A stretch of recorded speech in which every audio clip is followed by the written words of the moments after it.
Unbreakable Kimmy Schmidt is my favorite cult TV show that isn't a documentary, and they have a whole episode on Soul Cycle that is so funny and spot on. Season 1, episode 11 is called Kimmy Rides a Bike, and in this episode, Kimmy joins a Soul Cycle class with her boss. Soul Cycle can be really culty.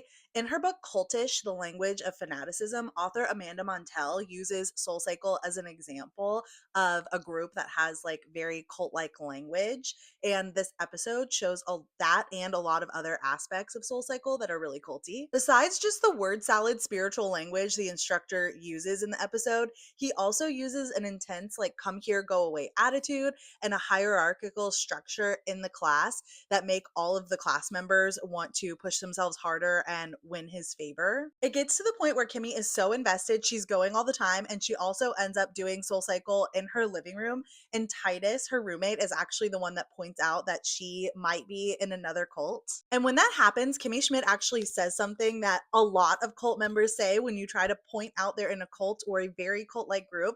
And she goes, I'm not in a cult. I can leave anytime I want, which we know is not exactly true. And that is not the only thing that makes a cult a cult.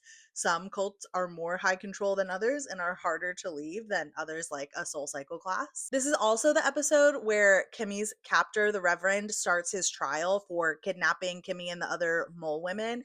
And I think this episode shows a lot of really like crazy aspects of what it's like leaving a cult and dealing with that trauma. Even her realizing she's in another culty group with these cycling classes, she's like, why does this keep happening to me? Why do I keep getting myself in these culty situations? And it's actually really common when you leave a cult to join another one in your healing process, especially before you've like fully deconstructed or before you've educated yourself and understand exactly what made you join the cult in the first place, or like what happened to you psychologically to get you to join the cult and stay for so long.